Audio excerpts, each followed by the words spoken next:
Hi friends, welcome to Harish academy. ఈరోజు వార్తల్లో నిలిచిన జాతీయ, అంతర్జాతీయ, రాష్ట్రీయ అంశాల గురించి, వార్తల్లో నిలిచిన వ్యక్తులు, అవార్డులు, పుస్తకాలు మరియు క్రీడా సంబంధిత సమాచారం ఒక్కొక్క అంశాన్ని వివరంగా తెలుసుకునే ముందు కొన్ని హెడ్లైన్స్ చూద్దాం. ఈరోజు జమ్మూ కాశ్మీర్ మళ్ళీ వార్తల్లో నిలిచింది. సో ఒక వివాదాస్పద మ్యాప్ అంశంలో జమ్మూ కాశ్మీర్ సంబంధించిన వార్త ఏంటో చూద్దాము. మరియు జీసీ ముర్ము గారు ఈరోజు వార్తల్లో నిలిచారు జమ్మూ కాశ్మీర్ సంబంధించి. వన్ నేషన్ వన్ రేషన్లో జమ్మూ కాశ్మీర్ మరియు అభివృద్ధి కార్యక్రమాల అంశంలో జమ్మూ కాశ్మీర్. ఈ అంశాలన్నీ జమ్మూ కాశ్మీర్ సంబంధించి ఒకేసారి నేర్చుకుందాము. మరియు ప్రపంచ దృష్టినంతా కూడా భయపెట్టిన ఒక భయానక ఘటన ఈరోజు బీరట్లో జరిగింది. Ammonium nitrate chemical. సో దానికి సంబంధించిన అంశము, రకరకాల పారిశ్రామిక విస్ఫోటనాలు, కెమికల్స్ పేలుడు జరుగుతుంది. మనం స్టీరింగ్ గురించి క్రితం నేర్చుకున్నాం వైజాగ్లో. సో ఈ రోజున అమ్మోనియం నైట్రేట్కి వైజాగ్కి సంబంధం ఏంటో చూద్దాం. మరి దాంతోపాటు అమ్మోనియం నైట్రేట్ సంబంధించిన మొత్తం అంశాలు కూడా మనం నేర్చుకుందాం. మరియు ఈరోజు క్రీడలకి పరిశ్రమ హోదా ఏవైతే ఉంటుందో, సింపుల్ చెప్పాలంటే రాష్ట్రంలో ఉన్న క్రీడలన్నిటికీ కూడా పరిశ్రమ హోదా ఇచ్చిన ఏకైక రాష్ట్రం, మొట్టమొదటి రాష్ట్రము ఈరోజు మళ్ళీ వార్తల్లోకి ఎక్కింది. సో గోల్ఫ్ విషయంలో అదేంటో చూద్దాము. మరియు స్వాతంత్ర దినోత్సవాన్ని దృష్టిలో ఉంచుకొని చిన్నపిల్లలకు సంబంధించి పోయం కాంపిటీషన్స్ అవేంటి, భారత ప్రభుత్వం ఎలాంటి బహుమానాలు ఇస్తుంది, వాటికి సంబంధించి మరియు వార్తలు నిలిచిన ఈరోజు కొన్ని ఛానల్స్ ఉన్నాయి. మరియు వార్తలు నిలిచిన వ్యక్తులు, రాష్ట్రాలకు సంబంధించిన అంశాలు ఒక్కొక్కటి నేరుగా మనం వివరాల్లోకి వెళ్దాము. సో ముందుగా జమ్మూ కాశ్మీర్తో ప్రారంభిద్దాం. సో జమ్మూ కాశ్మీర్ తరచూ వార్తలు నిలుస్తుంది. నిన్నటి క్లాస్లో కూడా మనం నేర్చుకున్నాము. జమ్మూ కాశ్మీర్ సంబంధించి కొన్ని చట్టాలు నేర్చుకున్నాము. సో ఇటీవల హెబియస్ కార్పస్ విషయంలో జమ్మూ కాశ్మీర్ వార్తల్లో నిలిచింది అనుకున్నాము. నేషనల్ సెక్యూరిటీ యాక్ట్ అంటే ఏంటి, యూఏపీఏ అంటే ఏంటి, Jammu Kashmir public safety act ఏంటి, వాటి విషయంలో హెబియస్ కార్పస్ ఎందుకు వార్తల్లోకి వచ్చింది, అవన్నీ చూసాం. మరియు ఈ రోజున జమ్మూ కాశ్మీర్ సంబంధించి ఒక 3-4 టాపిక్స్ మోస్ట్ ఇంపార్టెంట్. ఫస్ట్ ఏంటంటే మనకు పాకిస్తాన్కి సంబంధించిన ఒక అంశం వార్తలో నిలిచింది. పాకిస్తాన్కి సంబంధించి ఇటీవల పాకిస్తాన్ అధికారికంగా ఒక మ్యాప్ని రూపొందించినట్లుగా వార్తల్లో ప్రకటించింది. ఆ మ్యాప్ ఎవరి దేశానికి సంబంధించి మ్యాప్స్ వాళ్ళు రూపొందించుకోవచ్చు, పెద్ద ప్రాబ్లమే లేదు. ఎందుకంటే ఏ దేశం సావరెన్నిటీ వాళ్ళకు ఉంటుంది, ఏ దేశానికి సంబంధించిన అధికారాలు వాళ్ళ ప్రభుత్వాలకు ఉంటాయి, తప్పేమీ కాదు. కానీ ఎప్పుడైనా ఒక దేశము పక్క దేశంకి సంబంధించి వివాదాస్పద ప్రాంతాలను కానివ్వండి, లేదా అల్లకల్లోలిత ప్రాంతాలు ఏవైతే ఉంటాయో వాటిని వారి దేశంలో చూపించడం కానివ్వండి, వాటి విషయంలోనే ఎక్కువగా వివాదాలు వస్తాయి. ఈరోజు చూడండి, నేపాల్కి భారత్కి మధ్యలో ఘర్షణలు తారస్థాయికి చేరాయి. ఒకనొక పరిస్థితిలో కేపీ శర్మ ఓలీ ఎవరైతే ఉన్నారో భారతదేశంపై ప్రత్యక్షంగా మాటల దాడి చేస్తున్నాడు, వెనక ఉండి చైనా నడిపిస్తోంది. సో దీనికి సూత్రధారి పాత్రధారి చైనా అని చెప్పేసి ఫస్ట్ నుండి మనం నేర్చుకుంటున్నాము. చైనా ముందుకు రాకుండా నేపాల్ని ముందుండి వెనుక నుండి దర్శకత్వం చేస్తోంది. సేమ్ ఈ రోజున చైనా చేతిలో కీలుబొమ్మగా ఉన్న పాకిస్తాన్తో ఇంకొక అంశం కూడా వార్తలు నిలిచింది. అదేంటి, బార్డర్కి సంబంధించి. ఇటీవల చూడండి, 3 దేశాలతో బార్డర్ సమస్య మనకు తరచు కనబడుతోంది. అన్నిటికీ కామన్ పారామీటర్స్ ఉన్నాయి. ఎప్పుడైనా ఒక విషయాన్ని అధ్యయనం చేసినప్పుడు అసలు కామన్ ఫ్యాక్ట్స్, కామన్ పాయింట్స్ దేశాల మధ్యలో ఏమొస్తున్నాయి చూడండి. వాటి విషయంలో వెనుకున్నది ఎవరో ఆటోమేటిక్గా అర్థమవుతుంది. ఈరోజు చూడండి, నేపాల్కి భారత్కి మధ్యలో మోస్ట్ ఇంపార్టెంట్ ల్యాండ్ డిస్ప్యూట్ విషయంలోనే వచ్చినాయి. Lipulekh, Limpiyadhura, Kalapani. So land dispute వివాదాస్పద మ్యాప్ని రిలీజ్ చేసింది, ఐక్యరాజ్య సమితి పంపించింది, ప్రపంచ దేశాలు అన్ని పంపింది, భారతదేశాన్ని కూడా పంపిస్తుంది. అదొకటి. మరి చైనాకి భారత్కి మధ్యలో ఇటీవల గాల్వన్ ప్రాంతం, లడాక్ ప్రాంతంలో, అక్సాచిన్ ప్రాంతం, అదంతా చూసాం మనం. అక్కడ వివాదం జరిగింది. అక్కడ ఏం జరిగింది, మన సైనికులకి వాళ్ళ సైనికులకి మధ్యలో ఘర్షణ జరిగింది. సో అవన్నీ మనం నేర్చుకున్నాం. ఈ రోజున పాకిస్తాన్ చరిత్రలో మళ్ళీ ఒక తప్పు చేసింది. అదేంటంటే భారతదేశానికి సంబంధించిన భూభాగాలని వారి దేశంలో చూపించుకుంటూ ఈరోజు వివాదాస్పదమైన మ్యాప్తో మళ్ళీ వార్తలకు ఎక్కింది. సో ఆర్టికల్ 370 మనకు తెలిసి ఇదంతా కూడా ఆర్టికల్ 370 చుట్టే తిరుగుతుంది. ఆర్టికల్ 370 ఏంటి, మనకు జమ్మూ కాశ్మీర్కి సంబంధించి ప్రత్యేక హోదా ఇచ్చేది. అలా స్వయం ప్రతిపత్తి జమ్మూ కాశ్మీర్ సంబంధించి రాష్ట్రాలన్నింటిలో కూడా ఒక ప్రత్యేకత ఉన్న హోదా ఆర్టికల్ 370ని తీసేసిన తర్వాత కరెక్ట్ 1 year అయింది. ఆగస్టు 5, 2019 మనకి చట్టసభల్లో జమ్మూ కాశ్మీర్ సంబంధించిన అంశము తొలగిస్తున్నట్టుగా మనం చూసాము. అలా 1 year బుధవారంతో 1 year జరిగింది అని చెప్పేసి మనం రెగ్యులర్గా చూస్తున్నాం.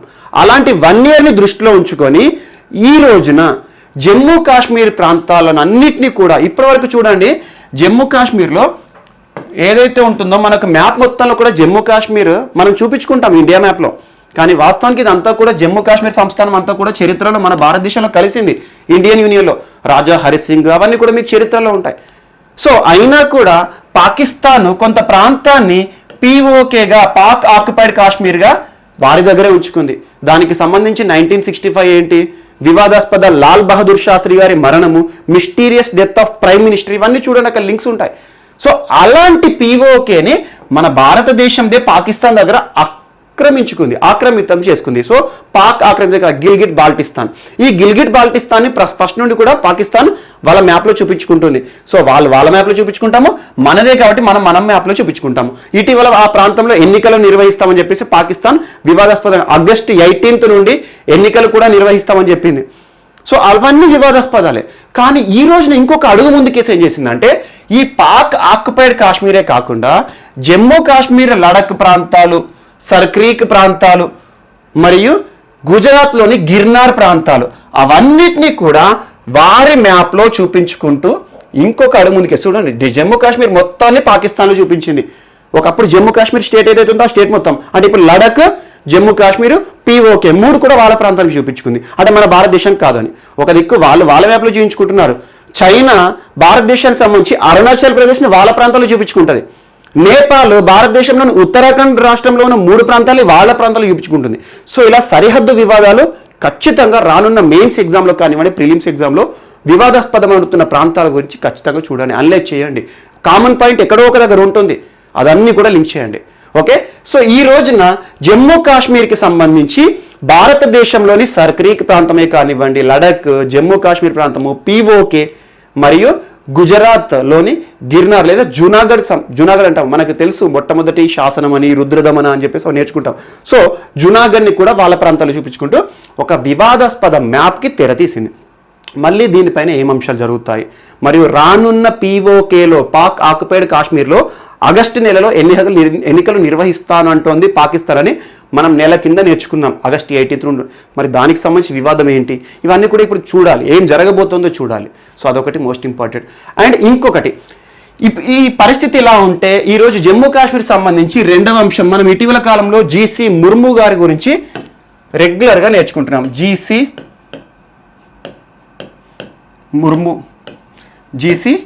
ముర్ము గారి గురించి తరచూ నేర్చుకుంటున్నాం. ఏ విషయంలో మీరు చూడండి, ఇటీవల macadamization of roads in all Jammu Kashmir అని చెప్పేసి, జమ్మూ కాశ్మీర్లో ఉన్న అన్ని రోడ్లను కూడా మెకాడమైజేషన్ చేస్తాము అన్నారు, అలా వార్తలు నిలిచారు. అండ్ ఇటీవల యాత్రకి సంబంధించి జమ్మూ కాశ్మీర్లో ప్రతిష్టాత్మకంగా జరుగుతున్న ఒక యాత్ర విషయము జీసీ ముర్ము గారు అని చెప్పాను, గిరీష్ చంద్ర ముర్ము గారు. సో జమ్మూ కాశ్మీర్ రాష్ట్ర హోదా పోయిన తర్వాత జమ్మూ కాశ్మీర్ ప్రాంతానికి, లడక్ ప్రాంతానికి 2 లెఫ్టినెంట్ గవర్నర్స్ తరచూ మనం చూస్తున్నాం, ఆర్కే మాధుర్ ఏంటి, గిరీష్ చంద్ర ముర్ము గారు.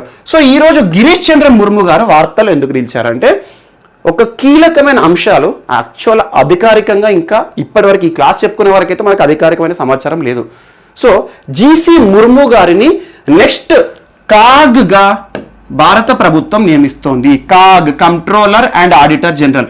అండ్ దానికి సంబంధించి ఇంకొక అంశం చూడండి, జీసీ ముర్ము గారు ఇటీవల లెఫ్టినెంట్ గవర్నర్ హోదా జమ్మూ కాశ్మీర్ విషయంలో రాజీనామా చేశారు. సో ఎప్పుడైనా ఒక కీలకమైన వ్యక్తి, లెఫ్టినెంట్ గవర్నర్ హోదాలో ఉన్న వ్యక్తి వితిన్ 1 ఇయర్లోనే మనకు జమ్మూ కాశ్మీర్కి ప్రత్యేక ప్రాంతాలన్నీ కూడా అక్టోబర్ 31, 2019 నుండి అమల్లోకి వచ్చాయి. మనకు తెలుసు కొత్తగా అంశాలన్నీ కూడా ఆర్టికల్ 370 పోయిన తర్వాత. అప్పటి నుండి జీసీ ముర్ము గారు లెఫ్టినెంట్ గవర్నర్గా ఉన్నారు. అనుకోకుండా అకస్మాత్తుగా జీసీ ముర్ము గారు లెఫ్టినెంట్ గవర్నర్ హోదాకి రాజీనామా చేశారు. కేంద్ర పాలిత ప్రాంతాల్లో లెఫ్టినెంట్ గవర్నర్స్ ఉంటారు, సో వాళ్ళ చేతిలో ఎక్కువ అధికారాలు ఉంటాయి.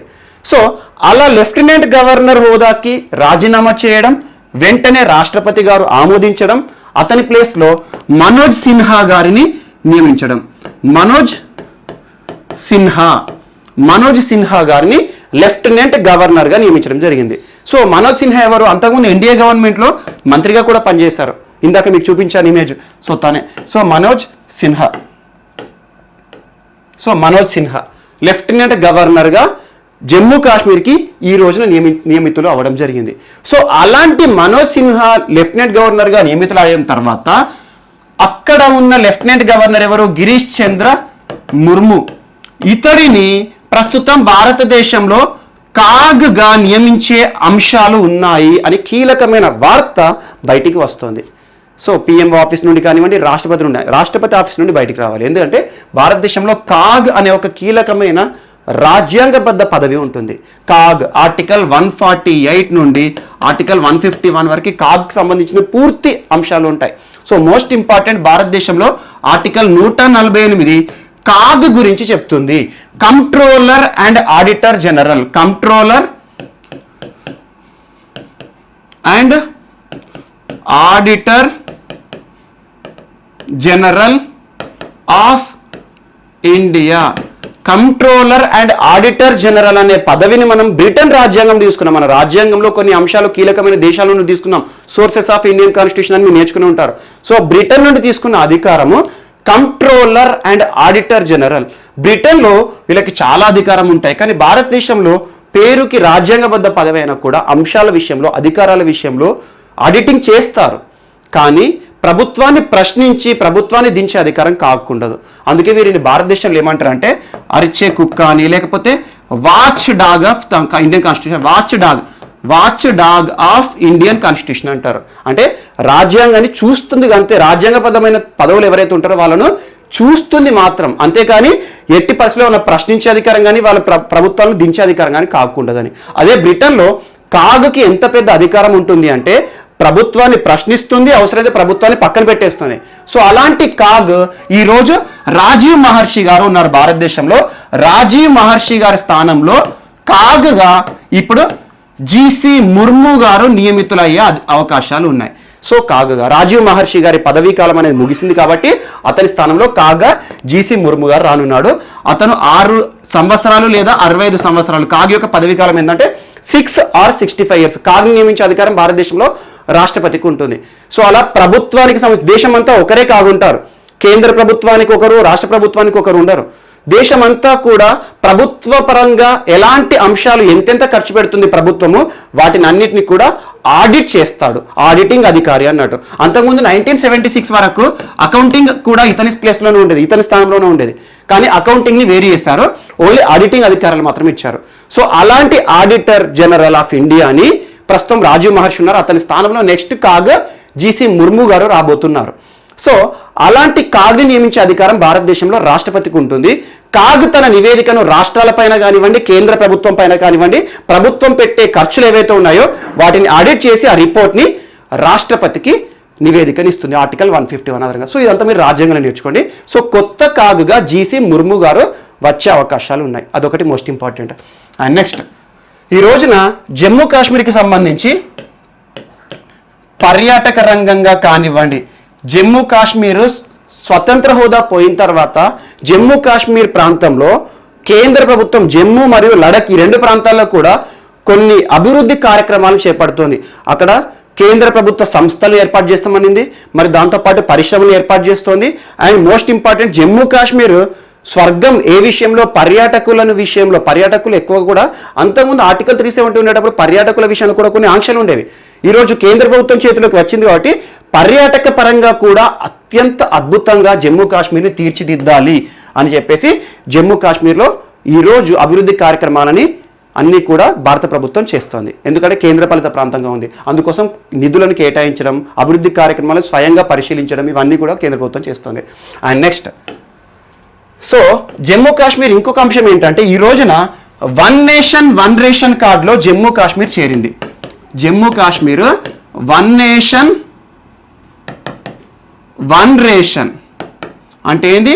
ఒకే దేశము ఒకటే రేషన్ అన్నట్టు. క్రితం క్లాస్లో మనం దీని గురించి మొత్తం చేసాం, అసలు ఏంటి, ఇట్లా జరుగుతే ఏంటి అని. దేశంలో ఇటీవల కాలంలో మనం చూసాం, COVID-19 పరిస్థితుల కాలంలో ఆహార భద్రత అనే అంశం చూడండి వార్తలు నిలిచింది. నేషనల్ ఫుడ్ సెక్యూరిటీ యాక్ట్ 2013 ప్రకారము భారతదేశంలో ప్రతి పౌరునికి కూడా ఆహార భద్రత కల్పించాలి ప్రభుత్వం.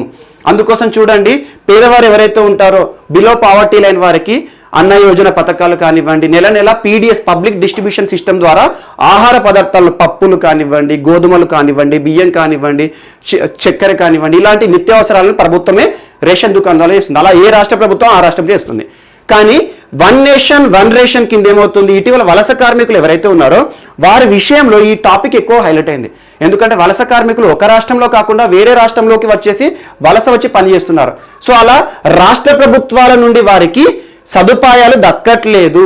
సో దేశమంతా కూడా ఆహార భద్రతను ఏకీకృతం చేయాలి, అందరికీ కూడా కల్పించాలి. భారతదేశ పౌరుడు ఎక్కడైనా ఒకే పౌరుడు, అతనికి ఏ రాష్ట్రం నుండైనా కూడా ప్రభుత్వం ఇచ్చే సౌకర్యాలు దక్కాలి అని వన్ నేషన్ వన్ రేషన్ వచ్చింది. ఇందులో భాగంగా చూడండి, ఇప్పటి వరకు జమ్మూ కాశ్మీర్ చేరికతో 24 రాష్ట్రాలు అండ్ కేంద్రపాలిత ప్రాంతాలు అన్నీ కూడా వన్ నేషన్ వన్ రేషన్ పరిధిలోకి వచ్చాయి. అంటే ఈ రాష్ట్రాలు కేంద్రపాలిత ప్రాంతాల్లో ఉన్న ప్రజలు ఎక్కడికి పోయినా కూడా ఆ రాష్ట్రాల్లో ఎక్కడి నుండైనా కూడా ప్రభుత్వం నుండి వచ్చే సదుపాయాలు అన్నీ వస్తాయి. జమ్మూ కాశ్మీర్తో పాటు ఇటీవల మణిపూర్, నాగాలాండ్,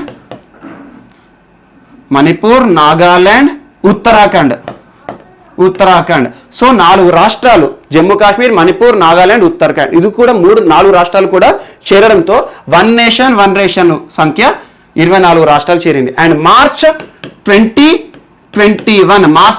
2021 వరకల్లా దేశమంతా కూడా వన్ నేషన్ వన్ రేషన్ విధానాన్ని అమలు చేయాలని కేంద్ర ప్రభుత్వం యోచిస్తుంది. ఇది ఒకటి కూడా మోస్ట్ ఇంపార్టెంట్. అండ్ నెక్స్ట్, ఈ రోజున మనోహర్ లాల్ ఖట్టర్ తెలుసు కదా మీకు, హర్యానా గురించి రెగ్యులర్గా మనం నేర్చుకుంటా ఉన్నాము. మనోహర్ లాల్ ఖట్టర్ గారు ఈ రోజున రాష్ట్రంలో ఒక పథకం తీసుకొచ్చారు, పరివార్ పహచాన్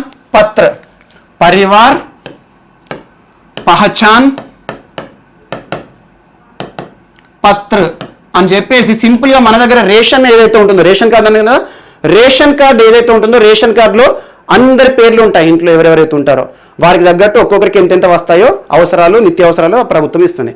సో అదే సింపుల్ చెప్పాలంటే హర్యానాలో రేషన్ కార్డు పేరు ఇది అనుకోండి. అలా ఒక కొత్త అంశంతో హర్యానా వార్తలు నిలిచింది. ఫ్యామిలీ హెడ్ ఎవరైతే ఉంటారో వారి పేరు మొదటగా ఉంటుంది, ఫ్యామిలీ హెడ్. సో తన మీద డిపెండెన్స్ ఎవరు, భార్య, సో వాళ్ళ పిల్లలు, అలా వంశం ఏదైతే సింపుల్ ఫ్యామిలీ ట్రీ ఏదైతే ఉందో ఫ్యామిలీ ట్రీ ఆధారంగా పరివార్ పహచాన్ పత్ర అని చెప్పేసి ప్రభుత్వం, కేంద్ర ప్రభుత్వం నుండి రాష్ట్ర ప్రభుత్వాల నుండి వచ్చే సౌకర్యాలు, బెనిఫిట్స్ ఏవైతే ఉంటాయో బెనిఫిట్స్ టు ద బెనిఫిషియరీస్ అనే సిద్ధాంతం ద్వారా ఒక అధికారిక పత్రాన్ని తీసుకొచ్చారు. ఒక రేషన్ కార్డే, కాకపోతే పేరేంటి, పరివార్ పహచాన్ పత్ర అని చెప్పేసి తీసుకురావడం. అండ్ ఇక్కడ ఇంకొక మోస్ట్ ఇంపార్టెంట్ ఏంటంటే భార్యాభర్తలకు ఒక కార్డు ఇస్తారు. వాళ్ళ పిల్లలు పుట్టిన తర్వాత ఆ కార్డులో వాళ్ళ నేమ్ అనేది ఇన్సర్ట్ అవుతుంది. ఒకవేళ అమ్మాయి ఉందనుకోండి, అమ్మాయి మ్యారేజ్ అయ్యే వరకు తల్లిదండ్రుల కిందనే పరిగణించబడుతుంది ఈ కార్డులో. కానీ వన్స్ మ్యారేజ్ అయితే అమ్మాయి పేరుని వాళ్ళ ఇన్లా హౌజెస్కి మారుస్తారు. ఇన్లా హౌస్ అంటే ఏంటి, అక్కడికి. అండ్ గుర్తుంచుకోండి, హర్యానాలో అమ్మాయిల విషయంలో కొంచెం వివక్ష చాలా ఉంటుంది, కొంచెం కదా చాలా ఉంటాయి. అందుకే చూడండి, బేటీ బచావో బేటీ పడావో లాంటి కార్యక్రమాలు కానివ్వండి, జాతీయ అంశాలు తీసుకుంటే సెన్సస్లో లింగ నిష్పత్తిని చూస్తే హర్యానాలో దారుణంగా ఉంటుంది. సో ప్రతి 1000 మంది పురుషుల్లో స్త్రీల సంఖ్య చాలా తక్కువ ఉంటుంది. హర్యానాలో స్త్రీల పట్ల వివక్ష ఎక్కువగా ఉంటుంది సింపుల్గా చెప్పాలంటే, ఎందుకంటే పుత్రుని కోరుకుంటారు ఎక్కువగా. అదే స్త్రీల పరంగా అద్భుతమైన రాష్ట్రం అంటే అస్సాంలో చూడండి, అంబుబాచి మేళా అని మహిళకి సంబంధించి ఎలాంటి అంశాలు రాష్ట్రం ఇస్తుంది, రాష్ట్ర ప్రజలు చూస్తారు, మహిళలు దేవతలా చూస్తారు, కామాఖ్య మాతను అవన్నీ చూస్తారు. సో అలా ఒక్కొక్క రాష్ట్రంలో ఒక్కొక్క రకమైన వివక్షలు ఉంటాయి. కేరళలో ఎగ్జాంపుల్ మహిళకి ఉన్నత హోదాలో ఉంటుంది. సో అలా ఒక్కొక్క రాష్ట్రంలో మహిళా పరిస్థితుల గురించి కూడా చూడండి. సో ఇక్కడ ఇది ఒక పాయింట్ యాడ్ చేయండి, అమ్మాయిలు కనుక పెళ్ళయ్యే వరకు ఫాదర్ మదర్ కింద ఉండే పరివార్ పహచాన్ పత్ర కిందనే నేమ్ ఉంటుంది. కానీ పెళ్ళైన తర్వాత వారు ఇన్లా హౌస్ అంటారు కదా, వాళ్ళ అత్తమ్మ వారి కార్డులోకి జాయిన్ అవ్వడం జరుగుతుంది. సో ఈ రకంగా ఒక కొత్త రేషన్ విధానం అనేది, కొత్త అంశం అనేది హర్యానాలో వచ్చింది. రేషనే కాదు, ప్రభుత్వం నుండి వచ్చే అన్ని సౌకర్యాలు కూడా ఈ కార్డు ఆధారంగానే ఇస్తాము, బెనిఫిట్స్ ఎవరికైతే ఉన్నాయో వాళ్ళకి ఇస్తాము అని చెప్పేసి వార్తలకు వచ్చింది. And next most important, ammonium nitrate ఈ రోజు వార్తలు తెలిసింది. ఒక్కసారి దీని కెమికల్ స్ట్రక్చర్ మొత్తం చూడండి, కెమికల్ ఫార్ములా ఏదైతే ఉందో రియాక్షన్ అంతా చూడండి. అమ్మోనియం నైట్రేట్ ఎలా ఏర్పడుతుంది అంటే, అమ్మోనియా NH3, ఇటీవల అమ్మోనియా గురించి మనం నేర్చుకున్నాము. ఒక నదిలో అమ్మోనియా కాన్సన్ట్రేషన్స్ పెరుగుతున్నాయని, లేదా అమ్మోనియాకి సంబంధించి ఇలాంటివన్నీ మనం నేర్చుకుంటున్నాము. And nitric acid, ammonia with nitric యాసిడ్తో రియాక్షన్ పొంది అమ్మోనియం నైట్రేట్ ఏర్పడుతుంది. అమ్మోనియం నైట్రేట్ యొక్క కెమికల్ ఫార్ములా ఏంటి, NH4NO3. మోస్ట్ ఇంపార్టెంట్ గుర్తుంచుకోండి, ఎందుకంటే వార్తలు నిలుస్తున్న కెమికల్స్ వాటి గురించి ఖచ్చితంగా ఎగ్జామ్లో బిట్స్ అడుగుతారు. కెమిస్ట్రీ సబ్జెక్ట్ మొత్తం చదివితే మార్క్స్ వస్తే రావు తెలియదు, కానీ వార్తలు నిలుస్తున్న కెమికల్స్ని చూస్తే మాత్రం ఖచ్చితంగా ఎగ్జామ్లో వస్తాయి. సో అదే ఆ ఏరియానే ఎక్కువగా ప్రొజెక్ట్ చేస్తారు ఎగ్జామినర్. ఇటీవల కాలంలో స్టీరిన్ గ్యాస్ ఉంది, వైజాగ్ గ్యాస్ ప్లాంట్లో పేలడం, స్టీరిన్ అనే అంశము వార్తలోకి వచ్చింది. సో స్టీరింగ్కి సంబంధించి నేర్చుకోండి, ఖచ్చితంగా వస్తుంది. అండ్ మ్యాగీ ఉంది చూసారా, మ్యాగీ నూడిల్స్ విషయంలో వివాదాస్పదమైన కెమికల్ ఏంటి దాని గురించి బిట్లు అడుగుతారు. సో ఇలాంటివి ప్లాస్టిక్ బ్యాన్ చేయండి అంటున్నారు, ప్లాస్టిక్లో ఉండే కెమికల్ ఏంటి దాని గురించి బిట్లు అడుగుతారు. సో అలా వార్తలు నిలుస్తున్న కెమికల్స్ గురించి చూడండి, కెమిస్ట్రీ సబ్జెక్ట్ ఖచ్చితంగా వస్తుంది. సో ఇది అమ్మోనియం నైట్రేట్ ఎలా ఉంటుంది అంటే వైట్గా క్రిస్టల్స్లో ఉంటుంది, వైట్గా స్ఫటిక రూపంలో ఉంటుంది, స్ఫటికాలుగా ఉంటుంది.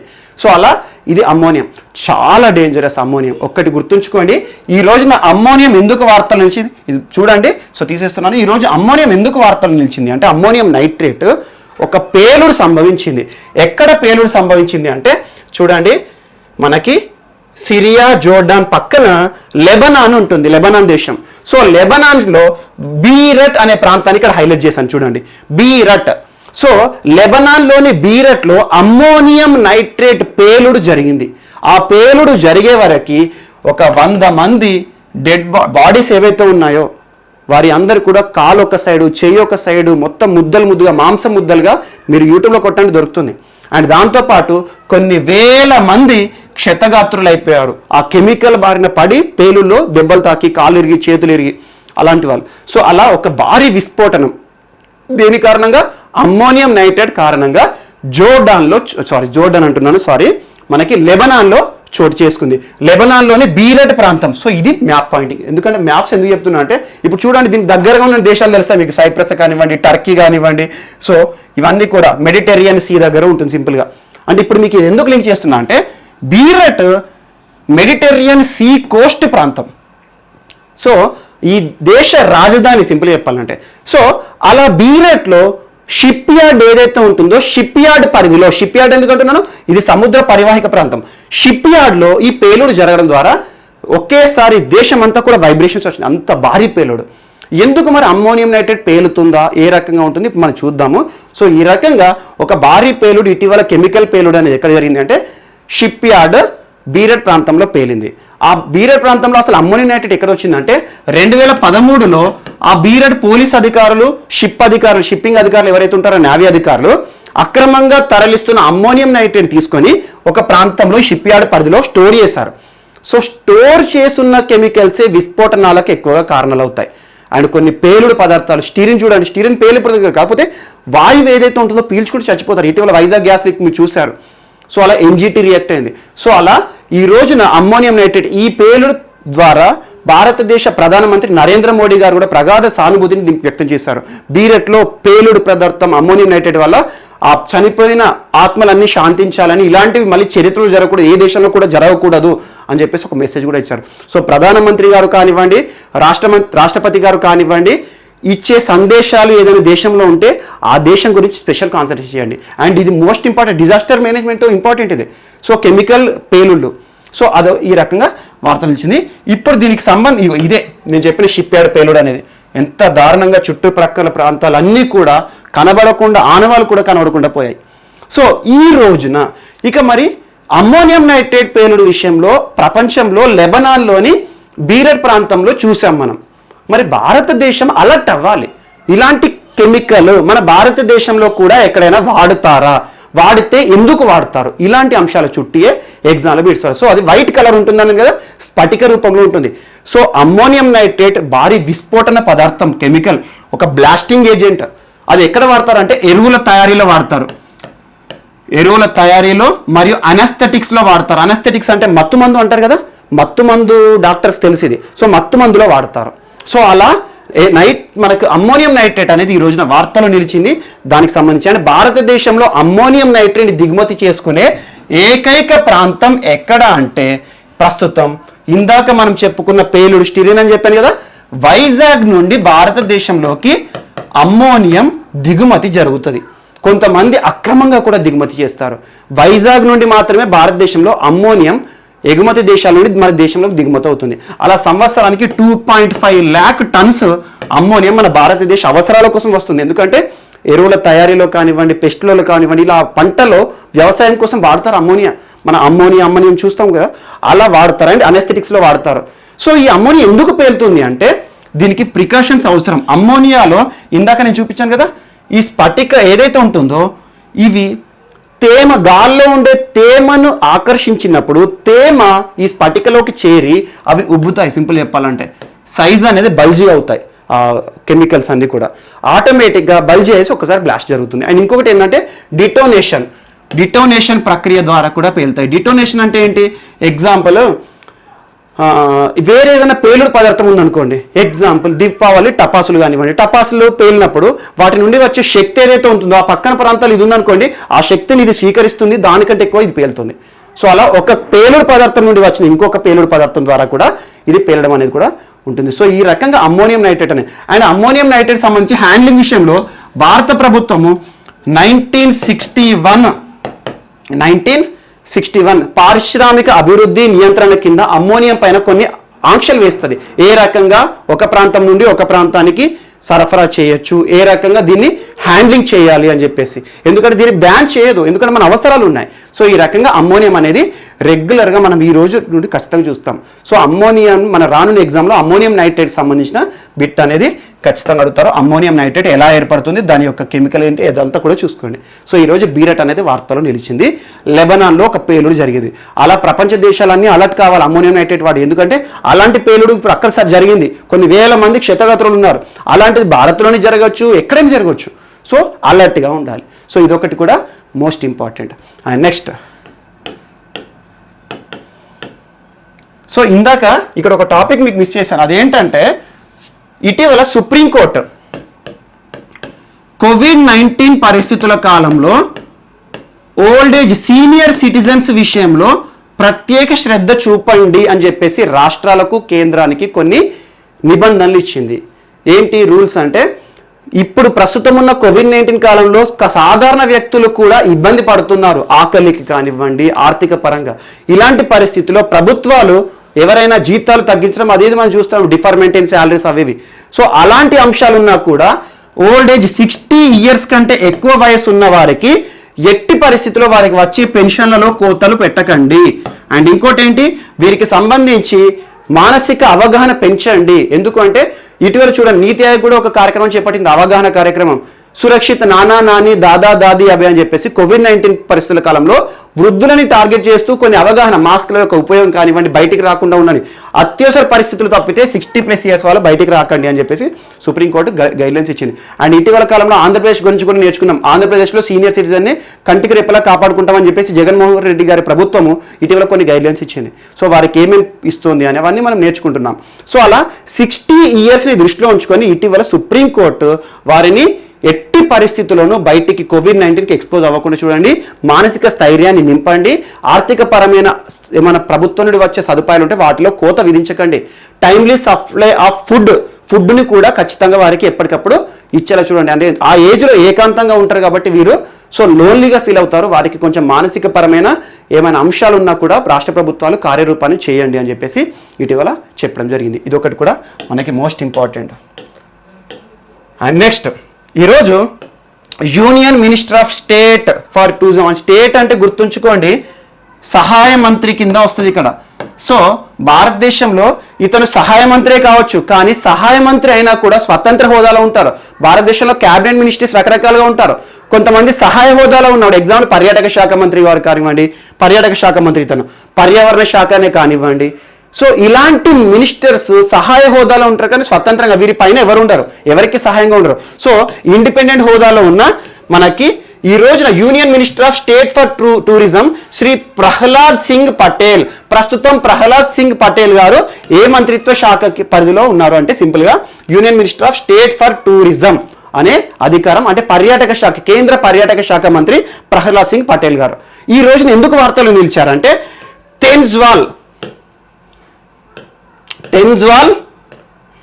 గోల్ఫ్ రిసార్ట్, గోల్ఫ్ అంటే మీకు తెలుసు, ఎగ్జాంపుల్ రిచ్ మ్యాన్స్ గేమ్ అంటారు ఎక్కువగా. సో గోల్ఫ్ మీరు కొన్ని సినిమాల్లో కూడా చూడండి, చాలా రిచ్గా ఉండే వాళ్ళు ఎవరైతే ఉంటారో ఒక స్టిక్ పట్టుకొని బాల్ కొడతా ఆడుతూ ఉంటారు, నడుచుకుంటూ పోయి వాకింగ్ చేసుకుంటూ ముచ్చలు పెట్టుకుంటారు. గోల్ఫ్ అనగానే గుర్తుకొచ్చే క్రీడాకారుడు టైగర్ వుడ్స్. సో ఈ రోజున మిజోరాంలో ఒక గోల్ఫ్ మైదానాన్ని, గోల్ఫ్ రిసార్ట్ని ఏర్పాటు చేయడం జరిగింది.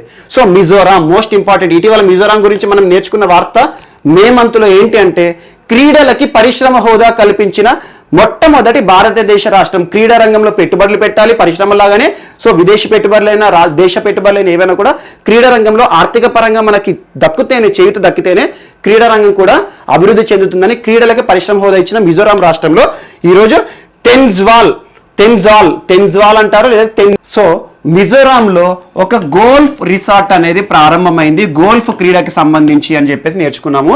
సో మినిస్ట్రీ ఆఫ్ టూరిజం వారు దీన్ని లాంచ్ చేయడం జరిగింది.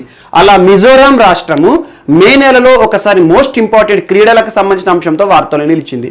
అలా భారతదేశంలోనే మొట్టమొదటి క్రీడలకి పరిశ్రమల హోదా ఇచ్చిన రాష్ట్రం ఏదంటే మిజోరాం. అంటే ఏం లేదండి, క్రీడా రంగాన్ని ప్రోత్సహించడానికి రాష్ట్రంలో క్రీడా రంగంలో పెట్టుబడులు పెట్టడానికి భారతదేశంలో ఈశాన్య రాష్ట్రమైన మిజోరాం క్రీడలకి పరిశ్రమ హోదాని కేటాయించింది. సో అలా క్రీడలకి పరిశ్రమ హోదాని కేటాయించిన మొట్టమొదటి భారతదేశ రాష్ట్రము మిజోరాం. అలా ఈ రోజున మళ్ళీ క్రీడలకు సంబంధించి ఒక గోల్ఫ్ రిసార్ట్ అనేది వార్తలు నిలిచింది. ఇది మోస్ట్ ఇంపార్టెంట్. సో మిజోరాం సంబంధించి 2 స్పోర్ట్స్ అంశాలు ఇటీవల జరిగినాయి కాబట్టి వీటికి సంబంధించి లింక్ చేసుకోండి. అండ్ నెక్స్ట్ చూడండి, ఈ స్కిన్ అనే అంశం ఈరోజు వార్తల్లో ఉంది. ఈ స్కిన్, ఎలక్ట్రానిక్ స్కిన్. మనము ప్రతి ఒక్కటి ఎలక్ట్రానిక్ అని నేర్చుకుంటున్నాము. సో ఈ గవర్నెన్స్, ఈ ఆఫీస్ ప్రతి ఒక్కటి కూడా ఎలక్ట్రానిక్ విధానంలో అమల్లోకి వస్తుంది. ఈ రోజున సింగపూర్ రీసెర్చర్స్, సింగపూర్ సైంటిస్టులు ఈ స్కిన్ అనే అంశంతో ముందుకొచ్చారు. ఈ స్కిన్ అంటే ఏం లేదు, మన శరీరంలో యాక్సిడెంట్స్ అయినప్పుడు కానివ్వండి, లేదా కొన్ని యాసిడ్ దాడులే కానివ్వండి, రకరకాలుగా మన స్కిన్కి డ్యామేజ్ అనేది ఏర్పడుతుంది. కొంతమందికి స్కిన్ పైన స్పర్శ లేకుండా కూడా కొన్ని వ్యాధులు వస్తాయి. సో అలాంటి స్కిన్ యొక్క ఉపయోగాన్ని గుర్తించి, స్కిన్ యొక్క నెసెసిటీని గుర్తించి సింగపూర్ రీసెర్చర్స్ ఈ స్కిన్ అనే ఒక అంశంతో వార్తల్లో నిలిచారు. ఈ స్కిన్ అంటే సింపుల్ ఏంటంటే ఇది ఒక టాక్టైల్ స్కిన్. టాక్టైల్ స్కిన్ అంటే ఏంటంటే స్పర్శని తెలుసుకునే స్కిన్ ఏదైతే ఉంటుందో, కొంతమందికి శరీరం పైన స్కిన్ లోపించినప్పుడు కానీ, దానికి సంబంధించిన స్పర్శ లోపించినప్పుడు కానీ చాలా సమస్యలు ఎదుర్కొంటూ ఉంటారు. అలాంటి సమస్య నుండి బయటికి రావడానికి, అధిగమించడానికి సింగపూర్ రీసెర్చర్స్ ఈ రోజున ఈ స్కిన్ అనే అంశం, ఎవరికైతే చర్మపరమైన ఏమైనా అంశాలు ఉన్నా కూడా, చర్మానికి సంబంధించి డిసీజెస్ ఉన్నా, చర్మం లోపించినప్పుడైనా కూడా ఈ స్కిన్ని స్టిక్ చేస్తే ఏమవుతుందంటే చర్మం చేసే విధులన్నింటినీ కూడా ఈ స్కిన్ అనేది చేస్తుంది అని చెప్పేసి దీన్ని ACES అని పెట్టారు పేరు. అంటే ఏంటి? Asynchronous coded electronic skin. Asynchronous coded electronic skin. సింపుల్గా చెప్పాలంటే ఒక ఆర్టిఫిషియల్ స్కిన్, కృత్రిమ పద్ధతిలో తయారు చేసిన ఒక స్కిన్ ఈరోజు సింగపూర్కి సంబంధించి వార్తల్లో నిలిచింది. ఇటీవల చూసాం మనం, తెలంగాణకి సంబంధించి భారతదేశంలోనే మొట్టమొదటి చర్మ నిధి ఏర్పాటు అవుతోంది. దానికి సంబంధించి రోటరీ యూనియన్ వాళ్ళు ఫండ్స్ పెట్టారని 70 లక్షలతో. సో దానికి ఈ పాయింట్ యాడ్ చేసుకోండి, స్కిన్కి సంబంధించిన అంశం ఇది కూడా. ఈ స్కిన్ అనే ఒక అంశం కూడా ఈ రోజున వార్తల్లో నిలిచింది. ACES tactile skin. Okay, next. So UNO ఐక్యరాజ్య సమితి మరియు యునెస్కో మరియు యూనిసెఫ్ రెగ్యులర్గా COVID-19 పరిస్థితుల కాలంలో తరచూ ఏదో ఒక నివేదిక ఇస్తుంది. దేనికి సంబంధించి? Impact of COVID-19 on school education. అంటే పాఠశాల విద్యార్థులు ఎవరైతే ఉంటారో ప్రపంచంలో, పాఠశాల విద్యకు దూరం అవుతున్న విద్యార్థులు ఎంతమంది అని చెప్పేసి మనం క్రితం క్లాసెస్లో కూడా కొన్ని నివేదికలను చూసాము. లాస్ట్ 1 month నుండి మనం రెగ్యులర్గా నేర్చుకుంటున్నాం. సో ఈ నివేదిక ఆధారంగా ప్రస్తుతం ఆన్లైన్ ఎడ్యుకేషన్కి నోచుకొని వారు ఏషియాలో ఎంతమంది ఉన్నారు, సో పేద దేశాల్లో ఎంతమంది ఉన్నారు అని చెప్పేసి, సో COVID-19 ప్రభావం ఎడ్యుకేషన్ పైన ఎలా పడింది, దీని యొక్క ప్రభావం ఏంటి అని చెప్పేసి మెయిన్స్లో కానివ్వండి, ఖచ్చితంగా ఇలాంటి సోషల్ ఇష్యూస్ పైన డెఫినెట్లీ క్వశ్చన్స్ వస్తాయి. సో ఈ రోజున COVID-19 ఇంపాక్ట్ అనేది స్కూల్ ఎడ్యుకేషన్ పైన ఎలా పడింది అని చెప్పేసి ఐక్యరాజ్య సమితి ఒక నివేదిక ఇచ్చింది. దాదాపు ఈ లాక్డౌన్ తర్వాత స్కూల్ ఎడ్యుకేషన్ అనేది ఎప్పుడు ప్రారంభమవుతుంది, అసలు స్కూల్స్ స్టార్ట్ అవుతాయా లేవా అని చెప్పేసి ఇప్పటి వరకు కూడా క్లారిటీ లేదు. ప్రపంచంలో ఉన్న స్కూల్స్ అన్నీ కూడా మూతబడిపోయినాయి. సో ఇలాంటి పరిస్థితిలో స్కూల్స్ ప్రారంభమైనా కూడా ఈ లాక్డౌన్ తర్వాత ఎంతమంది స్కూల్ విద్యాభ్యాసానికి, పాఠశాల విద్యాభ్యాసానికి దూరం కాబోతున్నారు అని ఒక ప్రెడిక్షన్స్ రిలీజ్ చేయడం జరిగింది. దానికి సంబంధించి లాక్డౌన్ కారణంగా దాదాపు ప్రపంచమంతా కూడా 24 మిలియన్ల స్కూల్ విద్యార్థులు పాఠశాల విద్యాభ్యాసానికి దూరంగా పోతున్నారు అని చెప్పేసి ఈ రోజున ఒక అంశం వార్తలు నిలిచింది. సో స్కూల్ విద్యార్థుల పైన, విద్యాభ్యాసం పైన, విద్య పైన ఈ కోవిడ్-19 ఇంపాక్ట్ ఎక్కువ ఉంది. అండ్ చూడండి, ప్రతి ఒక్కరికి కూడా ఆన్లైన్ ఎడ్యుకేషన్ సమానంగా దక్కట్లేదు. కొన్ని ప్రాంతాల్లో సిగ్నలింగ్ ప్రాబ్లమ్స్ ఉంటాయి, ఇంటర్నెట్ సౌకర్యాలు ఉండవు. కొన్ని ప్రాంతాల్లో టీవీ కూడా నోచుకునే ప్రాంతాలనే. ప్రపంచంలో అన్ని ప్రాంతాలు కూడా ఈరోజు టీవీలు, ఇంటర్నెట్లు ఉన్న సౌకర్యాలు లేవు. సో ఒక దేశంలో సౌకర్యాలు ఎక్కువ ఉన్నాయి, అగ్రగామి దేశాలు, ఆర్థిక పరంగా వృద్ధి చెందిన దేశాల్లో అవస్థాపన సౌకర్యాల్లో భాగంగా ఇంటర్నెట్ సౌకర్యాలు కానివ్వండి, టెలివిజన్ నెట్వర్క్స్ కానివ్వండి, రకరకాల ఓటీటీస్ కూడా మనకు వార్తలు నిలుస్తున్నాయి. సో అలాంటి పరిస్థితుల్లో కొన్ని దేశాల్లో కనీసం టీవీ సౌకర్యము, విద్యుత్ సౌకర్యం కూడా లేని గ్రామాలు కూడా ఉన్నాయి. అలాంటి వారికి మరి ఆన్లైన్ ఎడ్యుకేషన్ ఎలా వస్తుంది? కోవిడ్-19 పరిస్థితుల్లో స్కూల్లో వెళ్ళే పరిస్థితి లేదు. మరియు ఆర్థిక పరంగా చూడండి, తల్లిదండ్రులు, పిల్లల తల్లిదండ్రులు చాలా మంది కూడా ఆర్థిక పరమైన కారణాలు, ఆర్థిక పరమైన సమస్యలను ఎదుర్కొంటున్నారు. ప్రపంచం అంతా కూడా చూడండి. ఎందుకంటే కోవిడ్-19 ఇంపాక్ట్ అనేది ప్రతి ఒక్క రంగం పైన పడిపోయింది. ఈ రోజున చిన్న చిన్న ఇండస్ట్రీస్ మూతపడిపోతున్నాయి, కుటీర పరిశ్రమలు అన్నీ కూడా స్తంభించిపోయినాయి. లాక్డౌన్లో ఉత్పత్తులు లేవు, ఉత్పత్తులున్నా మార్కెట్ లేదు, మార్కెట్ చేద్దామన్నా కూడా డబ్బులు లేవు. సో ఇలాంటి పరిస్థితుల్లో పేరెంట్స్ ఆర్థిక పరంగా దివాలా తీయడం, వారి సంతానం ఎవరైతే ఉన్నారో స్కూల్ ఎడ్యుకేషన్కి దూరం అవ్వడం. అలా లాక్డౌన్ తర్వాత ఒకవేళ పాఠశాలలు ప్రారంభం అయినా కూడా ప్రపంచంలో 24 మిలియన్ల విద్యార్థులు కనీసం స్కూల్ విద్యాభ్యాసానికి దూరంగా ఉంటారు.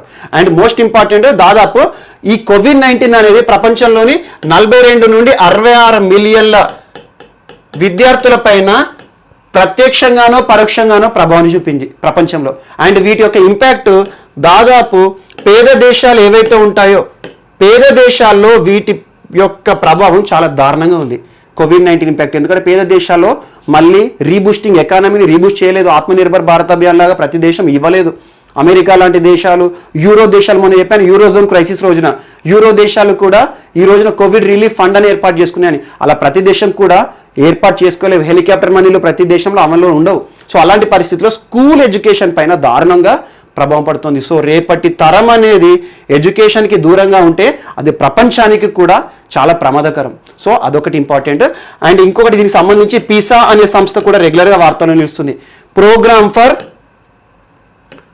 Integrated student assessment. So PISA అనేది కూడా నివేదికలు ఇస్తూ ఉన్నది. సో ఈ రకంగా యుఎన్ఓ నివేదిక, యునెస్కో నివేదిక, యూనిసెఫ్ నివేదికలు, పిసా నివేదికలు ఇవన్నీ కూడా ఏం చెప్తున్నాయి అంటే స్కూల్ ఎడ్యుకేషన్ అనేది చాలా దారుణంగా పడిపోతుంది, విద్యార్థులు ఎడ్యుకేషన్ తీసుకునే పరిస్థితిలో లేరు అని చెప్పేసి చెప్తున్నాయి.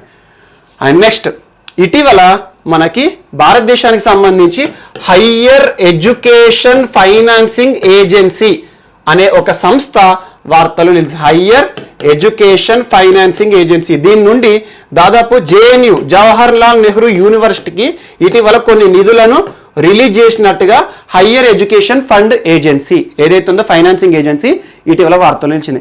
హయ్యర్ ఎడ్యుకేషన్, ఇది కూడా విద్యకు సంబంధించింది. హయ్యర్ ఎడ్యుకేషన్, సెకండరీ విద్య ఏదైతే ఉంటుందో హై లెవెల్ ఉన్నత విద్యకు సంబంధించిన ఒక ఫైనాన్సింగ్ ఏజెన్సీ. దీన్ని 2013లో ఏర్పాటు చేశారు. సో ఈ 2013లో ఏర్పాటు చేసింది ఏంటంటే ఇది ఒక non banking financial corporation. So non banking అన్నట్టు బ్యాంకులే మనకు ఆర్థిక పరమైన సౌకర్యాలు తీర్చే కొన్ని నాన్ బ్యాంక్స్ కూడా ఉంటాయి, అంటే బ్యాంకులు కానివి కూడా ఆర్థిక పరమైన చేయూతనిస్తాయి. సో ఇది ఒక ఎన్బిఎఫ్సి, నాన్ బ్యాంకింగ్ ఫైనాన్స్ సంబంధించింది. ఇటీవల ఇది జేఎన్యూకి కొన్ని నిధులను ఇవ్వడం జరిగింది. హయ్యర్ సెకండరీ ఎడ్యుకేషన్, సింపుల్ చెప్పాలంటే హయ్యర్ ఎడ్యుకేషన్ సంబంధించి అవస్థాపన సౌకర్యాలు కల్పించడం, ఉన్నత విద్యలో ప్రమాణాలు తీసుకురావడం కానివ్వండి, పాఠశాలలకు సంబంధించి నిర్మించడం కానివ్వండి, కాలేజీల్లో అధునాతన సౌకర్యాలు, ల్యాబ్లు ఏర్పాటు చేయడం కానివ్వండి. సో అలా విద్యని ప్రామాణికంగా చేసుకొని విద్యలో కొత్త కొత్త విధానాలు రూపొందించడం కానివ్వండి, సో విద్యకు సంబంధించి అడ్వాన్స్ టెక్నాలజీలు ఇంపార్ట్ చేయడం కానివ్వండి, కొత్త కొత్త నైపుణ్య శిక్షణలు ఇవ్వడం కానివ్వండి, అలా విద్యకు సంబంధించి ఏవైతే హయ్యర్ ఎడ్యుకేషన్ ఇన్స్టిట్యూషన్స్ ఉంటాయో వారికి ఈ హయ్యర్ ఎడ్యుకేషన్ ఫైనాన్సింగ్ ఏజెన్సీ అనేది నిధులను ఇస్తుంది. సో ఇది ఒక నాన్ బ్యాంకింగ్ ఫైనాన్షియల్ కార్పొరేషన్. ఇందులో భాగంగా ఇటీవల జేఎన్యూకి ఇది నిధులు ఇచ్చారు. మరి ఇది ఏ మంత్రిత్వ శాఖలో ఉంటుంది అంటే మినిస్ట్రీ ఆఫ్ హెచ్ఆర్డి, అంటే ఇటీవల హెచ్ఆర్డి మినిస్ట్రీ కాస్త విద్యాశాఖ మారింది కదా, సో విద్యాశాఖ పరిధిలో ఉంటుంది. మరియు దీనికి బ్యాంకింగ్ సౌకర్యం ఇస్తుంది ఎవరు అంటే కెనరా బ్యాంక్. సో విద్యాశాఖ పరిధిలో 90.9% నిధులు విద్యాశాఖ నుండి వస్తాయి. అండ్ రిమైనింగ్ ఏదైతే ఉంటుందో 9.01% ఏమో కెనరా బ్యాంక్ ఆర్థిక పరమైన నిధులను ఇస్తుంది. సో ఈ రకంగా ఇవి రెండింటి ప్రోత్సాహకంగా హయ్యర్ ఎడ్యుకేషన్ ఫైనాన్సింగ్ ఏజెన్సీ అనేది విద్యా సంస్థలకి సంబంధించి ఉన్నత ప్రమాణాలు, అవస్థాపన సౌకర్యాలు కానివ్వండి, పరిశోధనలు పెంచడానికి కానివ్వండి, వాటి పరంగా ఏ సంస్థలు అయితే ముందుకు వస్తాయో వాటికి ఒక లోన్ సౌకర్యం ఇస్తాయి. సో ఈ రకంగా ఇదొక సంస్థ కూడా. ఇందాక మనం విద్య గురించి నేర్చుకున్నాం కాబట్టి ఇది కూడా ఒకటి వార్తలు నిలిచింది, ఒక ఎక్స్ట్రా పాయింట్ యాడ్ చేసుకోండి. అండ్ నెక్స్ట్, సో ఇది కూడా పిల్లలకి సంబంధించింది. సో పిల్లలకి సంబంధించి ఆగస్టు 15th ఈ సంవత్సరం మనకు తెలుసు ఆగస్టు 15th ఎలా ఉండబోతోంది. డిజిటల్ ఇండిపెండెన్స్ వేడుకలు జరగబోతున్నాయి. డిజిటల్ ఇండిపెండెన్స్ అంటే ఏంటి? ప్రతి ఒక్కరు కూడా స్వాతంత్ర దినోత్సవాలకి ప్రత్యక్షంగా హాజరయ్యే పరిస్థితి లేదు. కారణం ఏంటి? కోవిడ్. సో ఇలాంటి COVID-19 పరిస్థితుల కాలంలో రాష్ట్రాలకి కూడా కొన్ని గైడ్లైన్స్ ఇచ్చింది కేంద్రం ఇప్పటికే, ఇండిపెండెన్స్ డే సెలబ్రేషన్స్ ఎలా జరుపుకోవాలి అని చెప్పేసి. సో కోవిడ్ వారియర్స్తో పాటు కొంతమంది మాత్రమే ఇండిపెండెన్స్ డేకి సెలబ్రేషన్స్ ఏవైతే ఉంటాయో వాటికి అటెండ్ అవ్వాలి. మిగతా వాళ్ళందరూ కూడా డిజిటల్ ఇండిపెండెన్స్ అంటే మొత్తం కూడా టీవీలో చూడాలి. అలా ఎవరైతే ఉంటారో రక్షణ బలగాలు ఏవైతే ఉంటాయో కవాతులు చేస్తారు కదా, కవాతులకు కూడా మాస్క్ పెట్టుకున్నారు. అవన్నీ గైడ్లైన్స్ మనం చూసాము. సో ఈ రోజున పిల్లలకు సంబంధించి ప్యాట్రియాటిజం, దేశభక్తికి సంబంధించి ఒక పోటీని నిర్వహిస్తుంది ప్రభుత్వం. సో ఇది కూడా పిల్లలకు సంబంధించింది కాబట్టి ఇక్కడే నేను యాడ్ చేశాను. సో ఇదేంటంటే మనకి సెంటర్ ఫర్ కల్చరల్ అంటే ఏంటంటే CCRT, centre for cultural resource and training సంస్థ ఈ రోజున ఒక వినూత్నమైన పోటీలు పెడుతోంది. అదేంటంటే దేశభక్తికి సంబంధించిన పోయమ్స్ కానివ్వండి, లేదా కవితలు కానివ్వండి, వాళ్ళ మదర్ టంగ్ ఏ భాష అయినా సరే, రాజ్యాంగంలోని షెడ్యూల్ 8లో ఉన్న ఏ భాషలో అయినా కూడా చేతి రాతతో రాసేసి వీళ్ళకి పంపిస్తే వాళ్ళు రకరకాల ప్రైజెస్ ఇస్తాము అని చెప్పేసి national level patriotic poem competition పేరిట ఇది అమల్లోకి వచ్చింది. National level patriotic poem competition, NLPPE. So NNLPC something simple చెప్పాలంటే ఏంటంటే national level patriotic poem competition. Competition అంటే ఒక పోటీలు ఎవరు నిర్వహిస్తున్నారు? Centre for cultural resource and training సంస్థ. చిన్నపిల్లలు ఎవరైతే ఉంటారో, స్కూల్ అభ్యసించే విద్యార్థులు ఎవరైతే ఉంటారో, ఎలాగో ఇంట్లోనే ఉంటారు కదా, వారికి సంబంధించి దేశభక్తికి సంబంధించిన కవితలు రాయండి, లేదా పోయమ్సే కానివ్వండి, రైమ్సే కానివ్వండి, రాయండి. మీ హ్యాండ్ రైటింగ్తో రాయండి, నచ్చిన భాషలో రాయండి. షెడ్యూల్ గైట్లో ఉన్న భాషలు ఏవైతే ఉంటాయో వాటిలో రాయండి, రాసి మాకు పంపండి. ఫస్ట్ ప్రైజ్కి 15,000 రూపాయలని, సెకండ్ ప్రైజ్కి 7,500 అని, 5,000 అని, అలా 5 విద్యార్థులకు కన్సలేషన్ ప్రైజెస్ కింద ఇస్తాము అని చెప్పేసి ఒక వినూత్నమైన దేశభక్తిని పెంచే కార్యక్రమం ఇండిపెండెన్స్ డే సెలబ్రేషన్ దృష్టిలో ఉంచుకొని ముందుకు రావడం జరిగింది. సో కవిత అంటే కవితలు, సింపుల్ ఏంటంటే పోయమ్స్ సంబంధించిన ఒక పోటీ అనేది ఈరోజు వార్తలు ఇచ్చింది. సో ఎడ్యుకేషన్ సంబంధించిన అన్ని అంశాలు ఒక దగ్గరే యాడ్ చేశాను. Okay, next. అండ్ ఇందాక చెప్పాను మీకు NBFC అని చెప్పాను, నాన్ బ్యాంకింగ్ ఫైనాన్షియల్ కార్పొరేషన్స్ ఏవైతే ఉంటాయో బ్యాంకింగ్ కాకుండా కొన్ని సంస్థలు ఆర్థికపరమైన సౌకర్యాలు ఇస్తాయి. ఇటీవల ICRA సంస్థ ఏం చెప్పిందంటే చాలా వరకు దేశంలో నాన్ బ్యాంకింగ్ ఫైనాన్షియల్ కార్పొరేషన్స్ అన్ని కూడా దివాలా తీసే పరిస్థితి ఏర్పడింది. NPAs ఏర్పడుతున్నాయి, నాన్ పర్ఫార్మింగ్ అసెట్స్. NPA గురించి మనం ఒక క్లాస్ మొత్తం డీటెయిల్గా చెప్పుకున్నాం. నాన్ పర్ఫార్మింగ్ అసెట్స్ అంటే ఏంటి? మనకి ఏవైతే నిరర్ధక ఆస్తులు. ఎగ్జాంపుల్, నేను ఈరోజు లోన్ తీసుకున్నాను, లోన్ని టైమ్లీ రీపేమెంట్ ఇవ్వాలి. నేను బ్యాంక్కి ఈక్వేటెడ్ మంత్లీ ఇన్స్టాల్మెంట్, నెల నెల ఎంతో కొంత EMIతో వడ్డీ ప్లస్ అసలు కట్టాలి. సో అలా నా సిబిల్ స్కోర్ పెరుగుతుంది టైంలో కడితే, లేదు టైంకి కట్టకపోతే నా సిబిల్ స్కోర్ తగ్గిపోతుంది. సో అలా COVID-19 ఇంపాక్ట్ అనేది స్కూల్ పిల్లల మీద పైన మాత్రమే కాదు, అందరిపైన పడిందన్నాను. ఈరోజు చాలా వరకు చిన్న చిన్న పరిశ్రమలు అన్నీ కూడా స్తంభించిపోయినాయి. సో అలాంటి వ్యక్తులందరూ కూడా అంతకుముందు తీసుకున్న లోన్స్ ఏవైతే ఉంటాయో కరోనా కాలంలో కంటే ముందు వాటిని తిరిగి చెల్లించలేకపోతున్నారు. అందులో ఎక్కువగా NBFCs తీవ్రంగా NPAల బారిన పడుతున్నాయి. ICRA సంస్థ ఇటీవల రకరకాల నివేదికలు ఇచ్చింది. So NPA, non performing assets, తీసుకున్న రుణము మళ్ళీ చెల్లించినప్పుడు NPAs పెరిగిందనుకోండి, బ్యాంకింగ్ రంగానికి, దేశ ఆర్థిక రంగానికి చాలా ప్రమాదకరం. ఇది ఒకటి కూడా మనకి ఈరోజు మోస్ట్ ఇంపార్టెంట్. సో నెక్స్ట్, యుఎస్కి సంబంధించి USA మనకి United states of America Donald Trump తరచూ వార్తలు నిలుస్తున్నాడు. వీసాల విషయం అయితే మనం గడిచిన నెల రోజుల నుండి ప్రతిసారి ఏదో ఒక అంశం వీసాలకు సంబంధించి, H1B అంటే ఏంటి, L1 అంటే ఏంటి, J1 అంటే ఏంటి, రకరకాల వీసాల గురించి మనం చర్చించుకుంటున్నాం.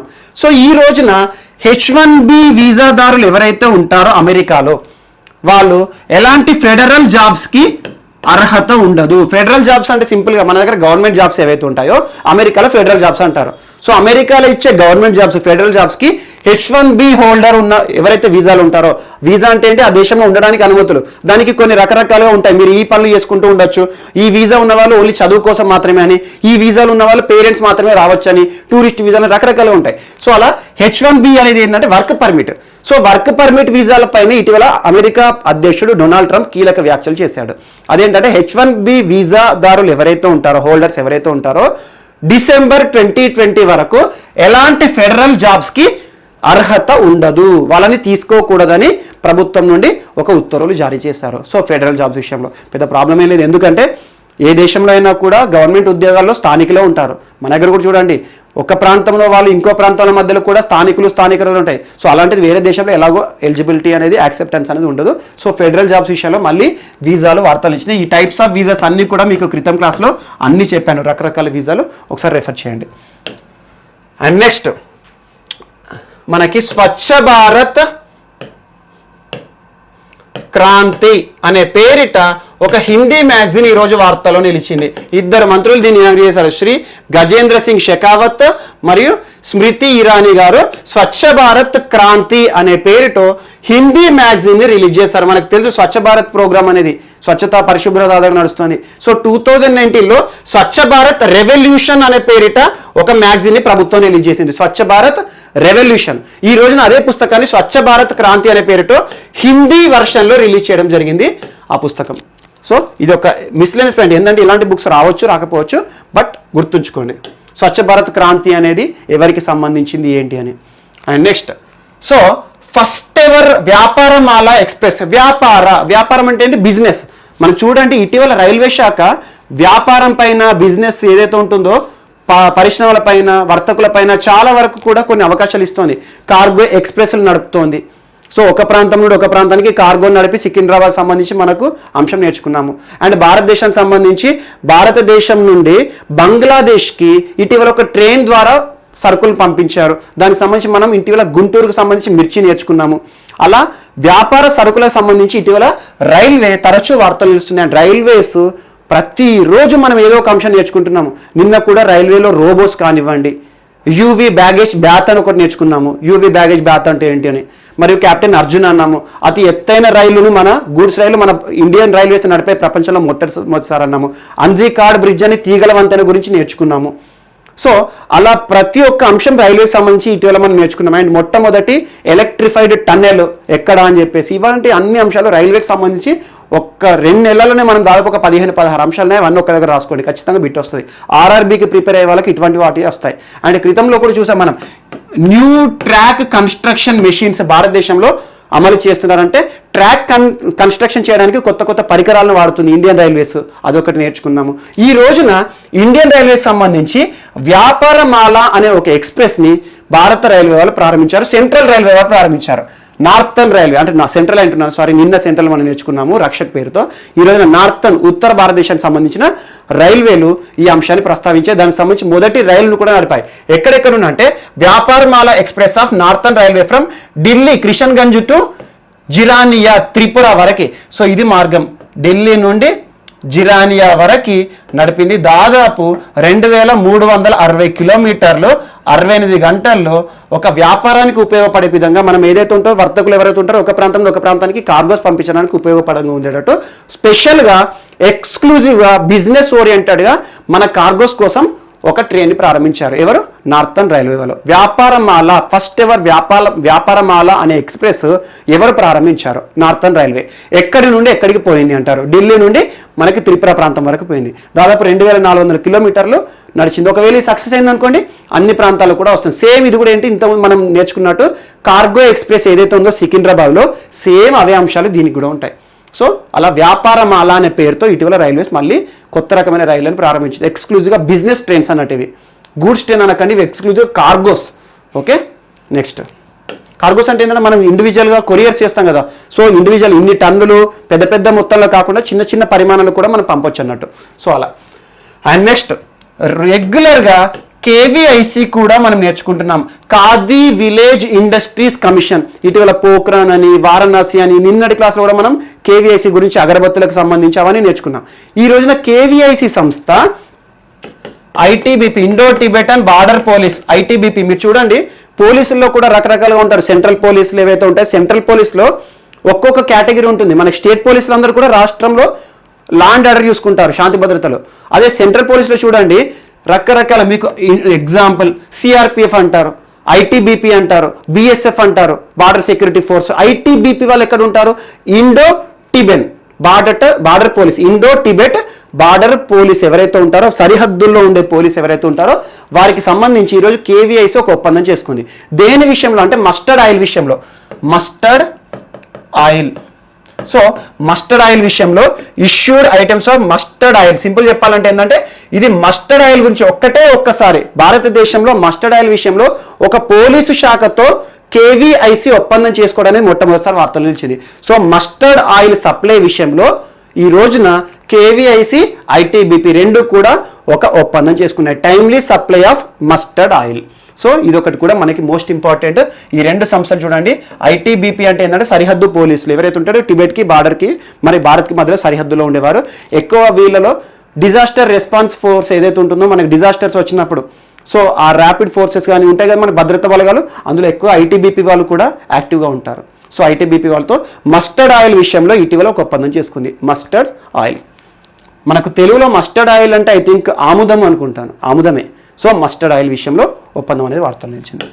అండ్ నెక్స్ట్, సో ఈ రోజున సుప్రీంకోర్టు రెండు అంశాల్లో వార్తలు నిలిచింది. ఇందాక చెప్పాను నేను, ఒకటి ఓల్డ్ ఏజ్ విషయంలో వార్తలు నిలిచింది అన్నాను. ఓల్డ్ ఏజ్ సంబంధించి టైంకి పెన్షన్ ఇవ్వండి, వారికి సంబంధించి అవగాహన చూపించండి, లోన్గా ఫీల్ అవ్వకుండా చూడండి ఈ కోవిడ్-19 కాలంలో అని చెప్పి. ఇంకోటి ఏంటంటే ఈరోజు supreme court central pollution control board. So ఇటీవల సెంట్రల్ పొల్యూషన్ కంట్రోల్ బోర్డు కూడా తరచూ వార్తలు నిలుస్తుంది. మీరు చూడండి రైల్వేస్ని కూడా వర్గీకరణ చేసిందని, ఇందాక రైల్వేస్కి యాడ్ చేసుకోండి, రైల్వేస్ని వర్గీకరణ చేసిందని. So central pollution control board, కాలుష్యానికి సంబంధించి సెంట్రల్ పొల్యూషన్ కంట్రోల్ బోర్డు ఏదైతే ఉందో దానికి కొన్ని కీలకమైన అంశాలను ప్రస్తావించింది. దేశమంతా కూడా మున్సిపాలిటీలు ఏవైతే ఉంటాయో, మున్సిపాలిటీలు కేంద్ర మరియు రాష్ట్ర పరిధిలో ఉన్న మున్సిపాలిటీస్ ఏవైతే ఉంటాయో అవన్నిటిలో కూడా ఒక యాప్ ఖచ్చితంగా వాడాలి. యాప్ని ఖచ్చితంగా టైంకి మానిటర్ చేయండి. అదేంటంటే COVID-19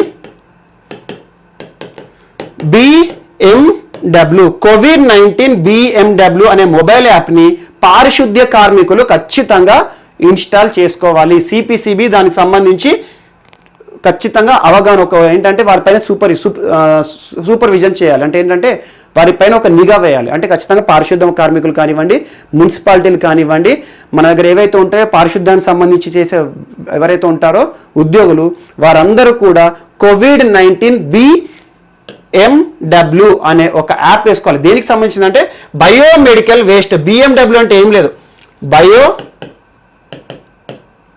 biomedical waste. So biomedical waste, ఎవరి కోవిడ్-19 అని చెప్పాను. సో ప్రస్తుతము కోవిడ్-19కి సంబంధించిన బయోమెడికల్ వేస్ట్ని ట్యాకిల్ చేయడమే చాలా కష్టం. మన దగ్గర సాలిడ్ వేస్ట్ మేనేజ్మెంట్ అనేది రెగ్యులర్గా మనం చూస్తున్నాం. Solid waste management is a great challenge.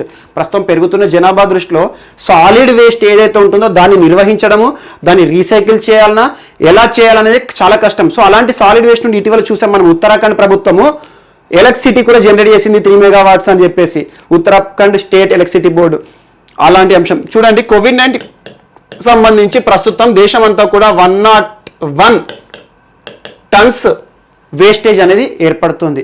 So అలా కోవిడ్-19కి సంబంధించి సిరంజెస్ కానివ్వండి, వాడి పారేసిన దూదులే కానివ్వండి, ఇలాంటివి ఏవైతే ఉంటాయో కోవిడ్-19 పేషెంట్స్ వాడినవి ఏవైతే ఉంటాయో వాటిని అన్నిటినీ కూడా టైమ్లీ ట్రాకింగ్ చేయడానికి, ఏ ప్రాంతంలో కలెక్ట్ చేశారో, వాటిని ఎక్కడ తీసుకుపోతున్నారు, వాటిని ఏం చేస్తున్నారు, కంబషన్ చేస్తున్నారా లేకపోతే వాటిని ఏ రకంగా ప్రాసెసింగ్ చేస్తున్నారు, అదంతా కూడా మానిటర్ చేయడానికి కోవిడ్-19 BMW బయోమెడికల్ వేస్ట్ అనే ఒక యాప్ ఈరోజు మున్సిపాలిటీకి సంబంధించి వార్తలు నిలిచింది. సో ఇందులో టోటల్ ట్రాకింగ్ ఎక్కడి నుండి తీసుకుంటున్నారు, ఎక్కడికి పోతుంది, దాన్ని ఏం చేస్తున్నారు, ఏ రకంగా నిర్వహిస్తున్నారు. ఎందుకంటే కోవిడ్-19 వేస్ట్ మేనేజ్మెంట్ అనేది ఇది అతిపెద్ద ఛాలెంజ్. ఎందుకంటే ఒక వాడి పారేసిన మాస్క్ నుండి కూడా మళ్ళీ మాస్క్ వేరే వారికి రావచ్చు. ఎగ్జాంపుల్ జంతువులకి గనక ఈ వ్యాధి సంక్రమించింది అనుకోండి, ఆపడం ఎవరితల్లా కూడా కాదు. సో ఈ రకంగా కోవిడ్-19కి సంబంధించి ఈ రోజున ఒక యాప్ వార్తల్లో మళ్ళీ వచ్చింది. సుప్రీంకోర్టు ఏమైందంటే ఈ యాప్ని పర్ఫెక్ట్గా నిర్వహించండి అని చెప్పేసి చెప్పడం జరిగింది. ఇది ఒకటి మోస్ట్ ఇంపార్టెంట్. సో మన నెక్స్ట్ టాపిక్ ఏంటంటే ఈరోజు ఆంధ్రప్రదేశ్ రాష్ట్రానికి సంబంధించి జగన్మోహన్ రెడ్డి గారి ప్రభుత్వము ఈ రోజున ఆంధ్రప్రదేశ్ రాష్ట్ర మహిళా సాధికారతను దృష్టిలో ఉంచుకొని 3 సంస్థలతో ఒక ఒప్పందం చేసుకోవడం జరిగింది రాష్ట్ర ప్రభుత్వం అధికారికంగా.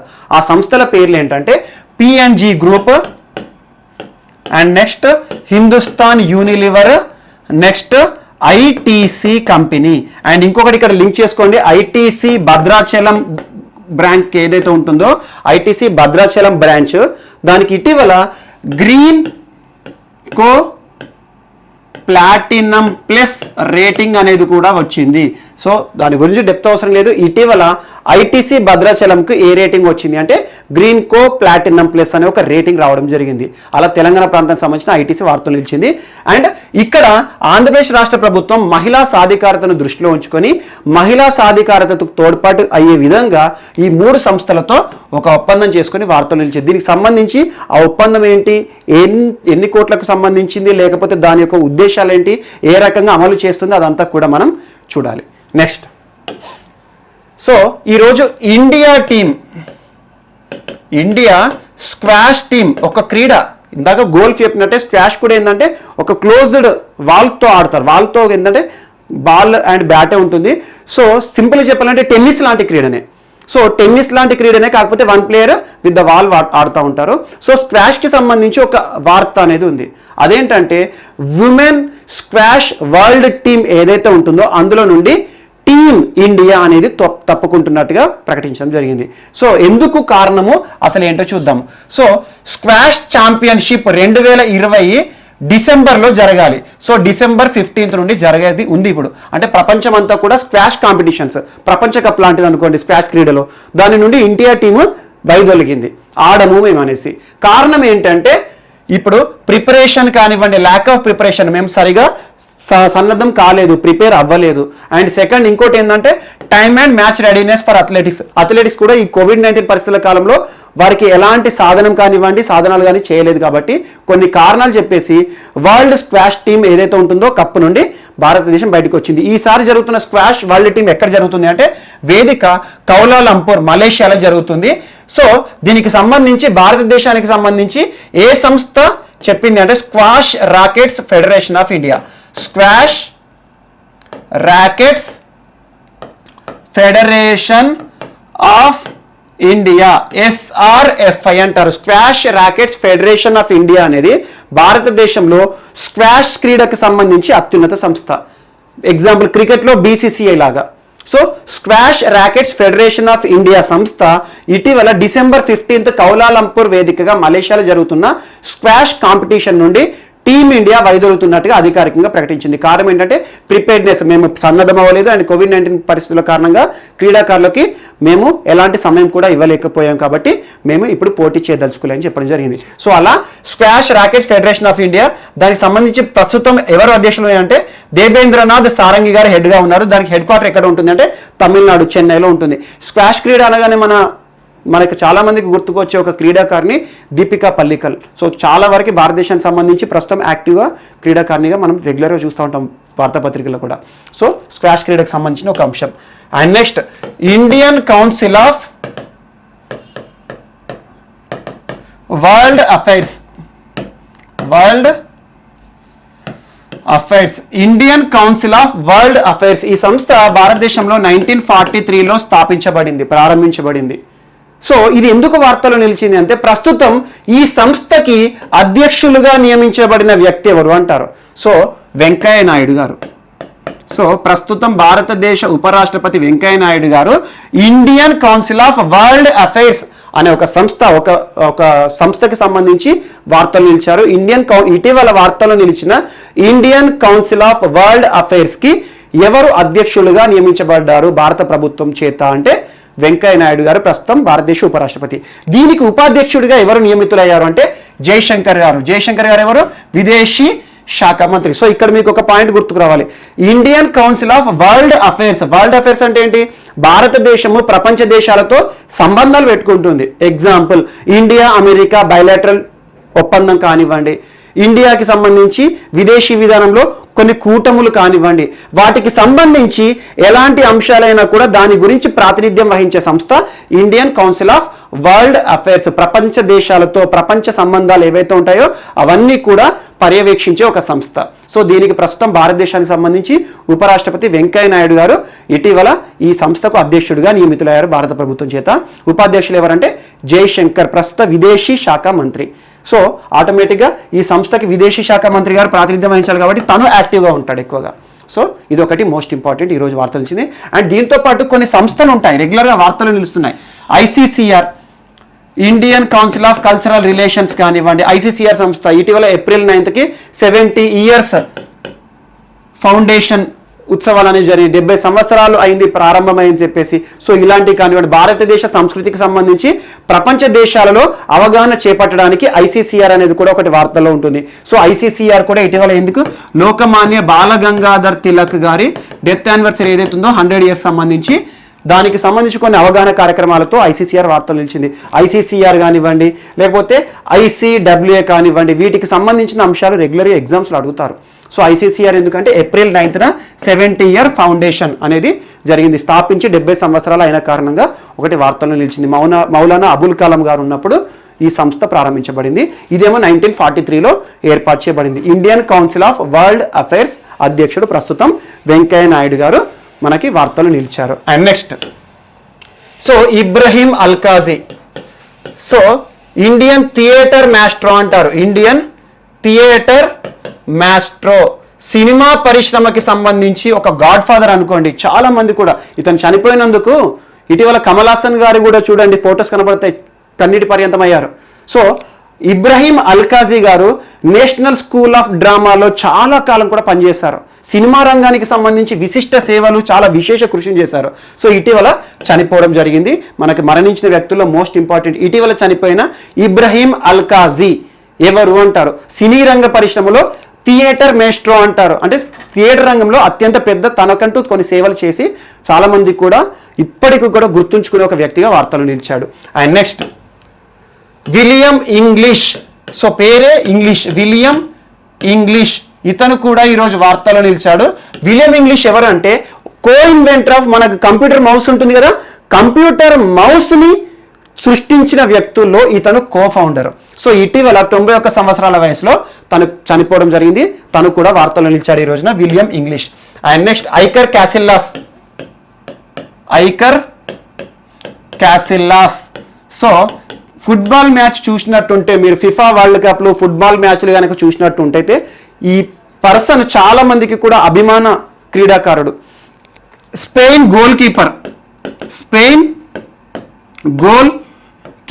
కీపర్ అంటే ఏంటి, మనకు క్రికెట్లో వికెట్ కీపింగ్ చేసినట్టు అపోనెంట్ కొట్టకుండా వాళ్ళు తనిన బాల్ ఏదైతే ఉంటుందో దాన్ని ఆపడానికి ఉంటారు. సో స్పెయిన్ టీం ఏదైతే ఉంటుందో జాతీయ గోల్ కీపర్. సో స్పెయిన్కి సంబంధించి ఇతని క్యాప్టెన్సీలో వరల్డ్ కప్ కూడా గెలిచింది, football world cup Spain. And David villa కానివ్వండి, ఇతను కానివ్వండి, విశేషమైన ఆటను చూపించి ఆ కప్ కూడా గెలిచారు. So Spain world cup team winnowing captain. ఈ రోజున తను రిటైర్ అవుతున్నట్టుగా ప్రకటించారు. రియల్ మ్యాడ్రిడ్ తరపున క్లబ్ మ్యాచెస్ ఉంటాయి ఫుట్బాల్, రియల్ మ్యాడ్రిడ్ తరపున కూడా తను చాలా మ్యాచెస్ ఆడాడు. సో ఒక క్రీడాకారుడు వార్తలు నిలిచాడు. ఇతను ఇక ఫుట్బాల్ సంబంధించిన క్రీడ నుండి రిటైర్ అవుతున్నట్టుగా ప్రకటించడం జరిగింది. అండ్ నెక్స్ట్, శివాజీరావు పాటిల్ నీలంగేకర్, మహారాష్ట్ర మాజీ ముఖ్యమంత్రి. చాలా కాలం వరకు తనకంటూ తన యొక్క స్టైల్లో మహారాష్ట్రను పరిపాలించాడు. సో ఈ రోజున చనిపోయాడు. మహారాష్ట్రకు సంబంధించిన మోస్ట్ ఇంపార్టెంట్ శివాజీరావు పాటిల్ నీలంగేకర్, ఏ రాష్ట్రానికి సంబంధించిన మాజీ ముఖ్యమంత్రి అంటారు. మహారాష్ట్రకు సంబంధించి మహారాష్ట్ర చరిత్రలో I think 10th chief minister. Okay, next last ఈరోజు Mark Phillips, new prime minister of Guyana. So ఇటీవల మనం 2 days బ్యాక్ గయానా గురించి ఒక ఇన్ఫర్మేషన్ నేర్చుకున్నాము. గయానాకి కొత్త అధ్యక్షుడు వచ్చాడు ప్రెసిడెంట్ అని, మహమ్మద్ ఇర్ఫాన్ అలీ అని నేర్చుకున్నాం. ఈ రోజున మహమ్మద్ ఇర్ఫాన్ అలీ ప్రెసిడెంట్ ఇతనిని రాష్ట్ర ప్రధానిగా ప్రమాణ స్వీకారం ఇచ్చారు. ఎవరు? మార్క్ ఫిలిప్స్ ప్రస్తుతం వార్తలు నిలిచాడు. ఏ దేశానికి సంబంధించి అంటే గయానాకి కొత్త అధ్యక్షుడు నిన్నటి క్లాసులో నేర్చుకున్నాము. ఈ రోజున ప్రధానమంత్రి, ఈ అంశాన్ని ఈ రోజున నేర్చుకున్నాం. సో ఇది మనకు ఈరోజు వార్తల్లో నిలిచిన వ్యక్తులు. సో అభ్యర్థులందరికీ కూడా ఒక అమ్మోనియం నైట్రేట్ ఏదైతే ఉంటుందో అమ్మోనియం నైట్రేట్ సంబంధించి ఖచ్చితంగా కాన్సన్ట్రేట్ చేయండి. దానికి సంబంధించి అమ్మోనియానికి సంబంధించి నియంత్రణ చేయడం కానివ్వండి, దాని పర్యవేక్షణ కానివ్వండి, దాని ట్రాన్స్పోర్టేషన్ కానివ్వండి, భారత ప్రభుత్వం ఒక చట్టం చేసింది. ఆ చట్టం ఏ సంవత్సరంలో వచ్చింది? అభ్యర్థులు ఒకసారి చూడండి, మీరు కామెంట్ బాక్స్లో రాయండి. రేపటి క్లాస్లో దానికి సంబంధించి నా చట్టం ఏ సంవత్సరంలో వచ్చిందో చూస్తాను. ఎందుకంటే పారిశ్రామిక విస్ఫోటనాలు జరగకుండా దాని రవాణా ఒక ప్రాంతం నుండి ఒక ప్రాంతానికి జరగాలన్నా దానిపైన నియంత్రణ చేయడానికి భారత పార్లమెంట్ ఒక చట్టాన్ని తీసుకొచ్చింది. సో అమ్మోనియం నైట్రేట్ పైన నిబంధనలు, రూల్స్ ఏ సంవత్సరంలో వచ్చాయి? అది అభ్యర్థులకు ప్రశ్న. రేపటి క్లాస్లో నేను చెప్తాను, మీరు కామెంట్ బాక్స్లో రాయండి. అండ్ దానికి సంబంధించి పారిశ్రామిక అభివృద్ధికి సంబంధించిన ఒక చట్టం ఒకటి 1951, అదొకటి మోస్ట్ ఇంపార్టెంట్, అది వేరే చట్టం. సో పరిశ్రమల్లో ఎలా వాడాలి అమ్మోనియం ఎనర్జీ. అండ్ ఇంకోటి ఏంటంటే నాన్ పర్ఫార్మింగ్ అసెట్స్ గురించి ఖచ్చితంగా చూడండి.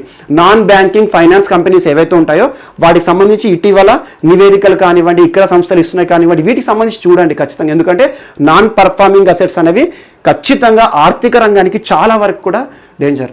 అదొకటి కానివ్వండి. And COVID-19 biomedical waste app ఒకటి, ఇలాంటి యాప్ బయోమెడికల్కి సంబంధించి ప్రస్తుతం కోవిడ్కి సంబంధించిన అంశాలన్నీ కూడా ఖచ్చితంగా యాప్లు కానీ ఏమైనా అడుగుతారో, ఇటీవల సుప్రీంకోర్టు కూడా సెంట్రల్ పొల్యూషన్ కంట్రోల్ బోర్డుని అడిగింది, దాని గురించి చూడండి.